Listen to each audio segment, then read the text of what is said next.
Amis du jour, bonjour. Aujourd'hui, on va aller manger le plat traditionnel de Chongqing qui est le hot pot, mais halal évidemment. Donc, on va aller à la Muslim Mansion de Chongqing. Et c'est tout. Allez, c'est parti. Alors, franchement, le processus du hot pot, c'est archi pas simple. Je comprends pas ce que je dois faire. Et rien n'est traduit. C'est compliqué. Donc, j'attends que ça chauffe et puis je mange.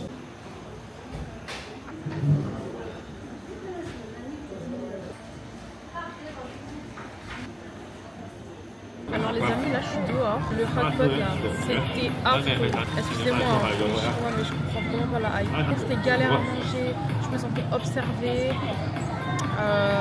Jusqu'à une fourchette, c'était chaud. Donc au final j'ai mangé un petit peu et je suis partie. Là j'ai mangé une glace, je suis allée à Sephora, j'ai acheté un gloss et puis c'est tout.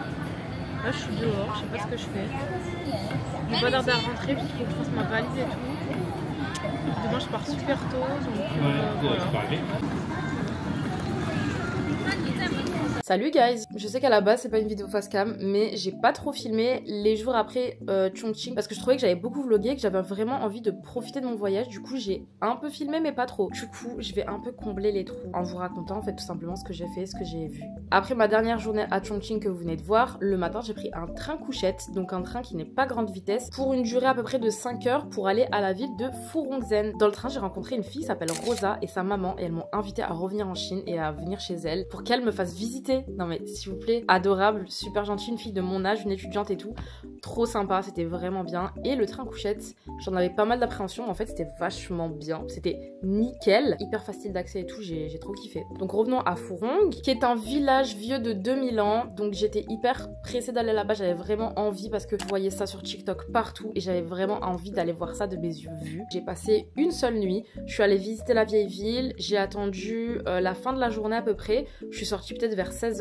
Le soleil s'est couché à 18h et je suis vraiment partie vers 20h, le temps que le soleil se couche bien et que je vois la ville de nuit. Il y a une grande cascade, il y a une rivière, il y a des bateaux qui passent dessus. J'aurais pu prendre le bateau mais je l'ai pas fait. Mais en tout cas c'était super bien, c'était super joli. Donc après ça le lendemain j'ai pris le train et je suis allée à Zhangjiajie. Je le prononce sûrement super mal, pardonnez-moi. Mais c'est le parc naturel qui a inspiré les montagnes d'Avatar, donc les montagnes flottantes. C'était hyper beau. La ville en elle-même est incroyable, mais moi je suis allée dans les montagnes. Donc je suis allée au parc naturel mais je suis pas allée du côté des montagnes d'Avatar, je suis allée plutôt de l'autre côté, à Xiamen Mountain.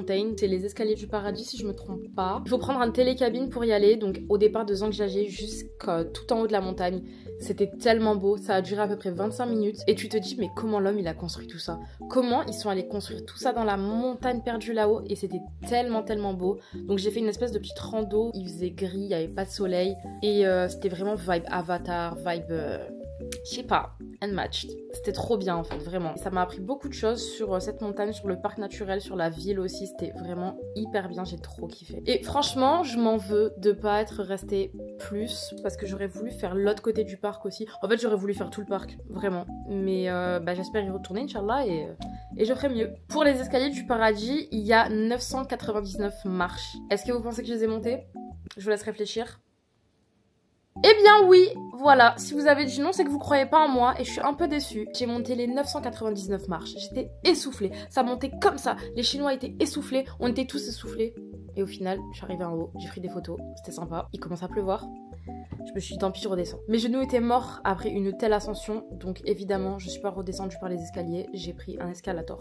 L'escalator ne terminait jamais, c'était hyper long. Il y avait des espèces de paliers entre chaque escalator, j'en voyais jamais la fin en fait. Of course, je suis allée acheter des souvenirs et des petits magnettes pour mon frigo. Et après ça, je suis rentrée à mon hôtel, j'ai bien becté, je me suis bien reposée. Et le lendemain, j'ai pris le train pour aller à Changsha. J'ai pas du tout filmé, j'ai aucune image. J'ai passé une journée à Changsha et j'ai pris l'avion pour aller à la prochaine destination. Les gars, vraiment, je prends 3 minutes là pour vraiment vous dire, branchez-vous Chine. C'est mon goumin, ça fait bientôt 1 an que j'y suis allée. Waouh, le temps passe vite et j'ai toujours pas fini de monter mes vlogs et ça c'est dramatique. J'y pense tous les jours, j'attends que ça de retourner là-bas. C'est tellement un pays qui est des années en avance devant nous et c'est tellement différent de ce qu'on voit ici. Enfin, voilà, s'il y a un voyage à faire dans votre vie, c'est vraiment la Chine. Donc voilà les gars, ce petit vlog slash facecam est terminé. Et j'espère que vous me pardonnez en fait d'être aussi lente à monter et à poster des trucs. En tout cas, branchez-vous parce que là, les prochains vlogs, ils vont être chargés. Dans le prochain pays où je vais, j'ai beaucoup filmé et j'ai eu beaucoup d'expérience. Donc restez branchés et on se dit à la prochaine. Bisous!